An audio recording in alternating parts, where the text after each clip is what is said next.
మా చర్చిలో ఏముంటుంది తెలుసా? మా చర్చిలో మా చర్చ్ అంటేనే ఆత్మవరాల చర్చి మాది. మా చర్చిలో వస్తే దేవుడు పరిశుద్ధాత్మతో అభిషేకిస్తాడు. ఉజ్జీవం, గొప్ప ఉజ్జీవం. మా చర్చ్ అంటేనే ఉజ్జీవం. మా చర్చిలో కానుకలు తెలుసా ఎలా వస్తాయో? కుప్పలు కుప్పలుగా లెక్క పెట్టలేనంత కానుకలు వస్తాయి. మా చర్చ్ అంటేనే ఆశీర్వాదపు చర్చి. వీళ్ళ చర్చిలు ఉన్నాయి. మా చర్చే గొప్పది. మా చర్చ్ అంటేనే ఉజ్జీవం. ప్రజలంతా ఎగిరి గంతులేస్తారు తెలుసా మీకు? ఉజ్జీవం, గొప్ప ఉజ్జీవం రావాలంటే మా చర్చికే రావాలి. మా చర్చే గొప్ప. చాలా మంచి ప్రశ్న అడిగాము, కానీ మేము ప్రపంచమంతా మా చర్చిని స్థాపించాం. మా చర్చిలో ఉన్నట్టు మీకు ఉజ్జీవం ఉంటుందా? మాది కార్పొరేట్ చర్చ్. సెక్యూరిటీ చూసారా? అదేమిటి? ఎవరు వీళ్ళు? నా సెక్యూరిటీ.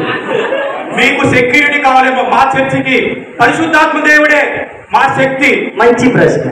మా వైపు పరిశుద్ధాత్మ దేవుడు ఉన్నాడు. ఎలా? ఎక్కడ? మా వైపు ఉన్నాడు. జో బైడెన్ నేను చెప్పాను, నా బ్లెస్సింగ్స్ ద్వారానే ప్రపంచమంతా నువ్వు ఏలుతావని చెప్పాను. ఇప్పుడు అమెరికాలో స్థాపించాడు మంచి సంఘం. అవును, కానుకలు. మా చర్చిలో కుప్పలు కుప్పలుగా కానుకలు వేస్తారు. No no no no no. మీ చర్చి చాలా చిన్న చర్చి. మా చర్చికే మీరు అందరు రావాలి. మేము పుతిన్కి చెప్పాం, మీరు ప్రపంచమంతా వెళ్తారు. కానీ జో బైడెన్ ముందు వచ్చాడు, బ్లెస్సింగ్స్ అన్ని జో బైడెన్కే ఇచ్చాం. కాబట్టి మీరు కూడా మా చర్చికే రావాలి. మీ కానుకలని మాకే రావాలి. మీరు చెప్తున్నారు ప్రపంచంలో రావాలంటే మా చర్చికే రావాలి. వీళ్ళెవరు నన్నే పట్టేటట్టున్నారు? మా చర్చి ప్రపంచ శాంతి చర్చి. ఎవరైనా ప్రపంచ శాంతి చర్చి, ఇది ధనికమైన కార్పొరేట్ చర్చి. మా చర్చి ఏంటో తెలుసా? క్రీస్తు సంఘం.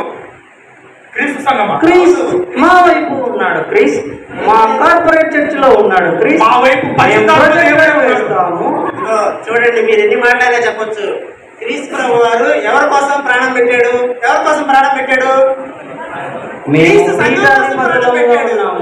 మేము పీఠాధిపతులుగా ఉన్నాము. మీరందరూ మా చర్చికి వస్తేనే తీసుకెళ్తాం. పరిశుద్ధాత్మ దేవుడు లేడు. పరిశుద్ధాత్మ దేవుడు శక్తి ఉన్నటువంటి మా చర్చి సెక్యూరిటీ. అన్న ఇంకో విషయం తెలుసా? యేసుక్రీస్తు ప్రభు వారు నన్న రెండో లేకుండా ఎవరి కోసం వస్తారో తెలుసా? ఎవరి కోసం? మంచి ప్రశ్న. మా సంఘానికి లేదు. పరిశుద్ధాత్మతో ఎవరైతే నింపబడతారో వారి కోసమే క్రీస్తు ప్రభు వస్తున్నారు మీరు. కాబట్టి క్రీస్తు మా యొక్క సంఘానికి రావాలి. పరిశుద్ధాత్మ దేవుడు మా సంఘంలోనే క్రీస్తు ఉన్నాడు. మా సంఘం పేరుతోనే క్రీస్తు ఉంది. క్రీస్తు చర్చి. మేమంతా క్రీస్తు సంఘం. మీకు విషయం తెలుసా లేదు? మేము ఎత్తబడిన తర్వాత మీరు ఎత్తబడతారు. అసలు క్రీస్తు సంఘం. మీరు క్రీస్తు సంఘం అంటున్నారు, వాళ్ళు పరిశుద్ధాత్మ సంఘం అంటున్నారు. మీ దగ్గర బైబిల్ లేదు. మేము కార్పొరేట్ వాళ్ళము, మేము బైబిల్ స్టడీ చేస్తాం. మా చర్చికే రావాలి. అయ్యా, మా సంఘంలోనే సభ్యత్వం తీసుకోవాలి. అయ్యా, నేను ఇండియాకి రాబోతున్నాను. త్వరలో బ్లెస్సింగ్స్ ఇస్తాను. రాహుల్ గాంధీకి, ప్రధానమంత్రిగా ఉన్న ఇప్పుడు మోదీకి ఆల్రెడీ చెప్పాను నేను. బ్లెస్సింగ్స్ నెక్స్ట్ కూడా వస్తారు. పరిశుద్ధాత్మ వరాలు ఉంటేనే మీరందరూ బాబు మీ గొడవలు ఆపండి. మీకు చర్చ అంటే ఏ సంఘస్థులు మీరు అసలు నిజమైన అర్థం మీకు తెలియలేదు ఇప్పటి వరకు. మంచి ప్రశ్న. పరిశుద్ధాత్మ శక్తి ఉందా? మీరు ఏం చెప్పాలనుకున్నారు? ఏం చెప్పాలనుకున్నారు? మీకు బాగా అర్థం అవడానికే ఈ సంఘం అంటే ఏంటి మీకు బాగా అర్థం అవడానికే ఎల్జీ క్యాంప్ లో యూనివర్సల్ చర్చ్ అనే డాక్టర్ని పెట్టాము. మన మధ్యన ఓబ్లేస్ అన్న నంద్యాల నుంచి వచ్చారు. యూనివర్సల్ చర్చ్ అంటే ఏంటి క్లారిటీగా చెప్తారు. మనం ముందు విందాం, నేర్చుకుందాం, తర్వాత మాట్లాడతాం. చాలా బాగా చెప్తారా బ్రదర్? అన్నిటి గురించి చెప్తారు. మనం బాగా విందాము. వినిన తర్వాత డెసిషన్ తీసుకున్న తర్వాత ఆలోచన సరిగా లేకపోతే మా చర్చికి రావాలి. యూనివర్సల్ చర్చ్ గురించి బాగా తెలుసుకున్న వాళ్ళు లేదు. పరిశుద్ధాత్మ దేవుడు మీ హృదయంలో కార్యం చేస్తారు. కాబట్టి మీరు విన్న తర్వాత పరిశుద్ధాత్మ చర్చికే రండి.